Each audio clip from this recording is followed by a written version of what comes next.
পেয়েছি এই পটেটো ক্র্যাকারটা। আমি আগে পটেটো ক্র্যাকার খেয়েছি, কিন্তু পটেটো ক্র্যাকারের মধ্যে এই গিফট দিত না। এইটাতে গিফট আছে, চলো তোমাদেরকে খেয়ে দেখাবো আর কি গিফট দিয়েছে সেটাও দেখাবো। এখানে গিফটের অনেক অপশন আছে। আমি আমার মাকে বলবো যে এই গিফটের মধ্যে কোনটা আমি পাবো, ঠিক আছে? বলো। আমি তো বলছি এই কার্ডটা, এই দেখো এই যেখানে কার্ড আছে, এই কার্ডটা তুই বল তুই কোনটা পাবি। আমি এই মাংকিটা পাবো, মাংকি। ঠিক আছে চল দেখা যাক কার্ডটা ঠিক হয়।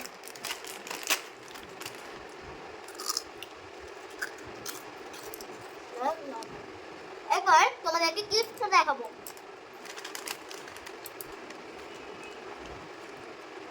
এ আংটি নাকি এটা? খোল খোল দেখি কি এটা। হ্যাঁ এ মিটি গিফট পেয়েছে আংটি। কিউ কিউ, এই যে কিউ লেখা, এই দেখ কিউ কিউ। হ্যাঁ কিউ রিং।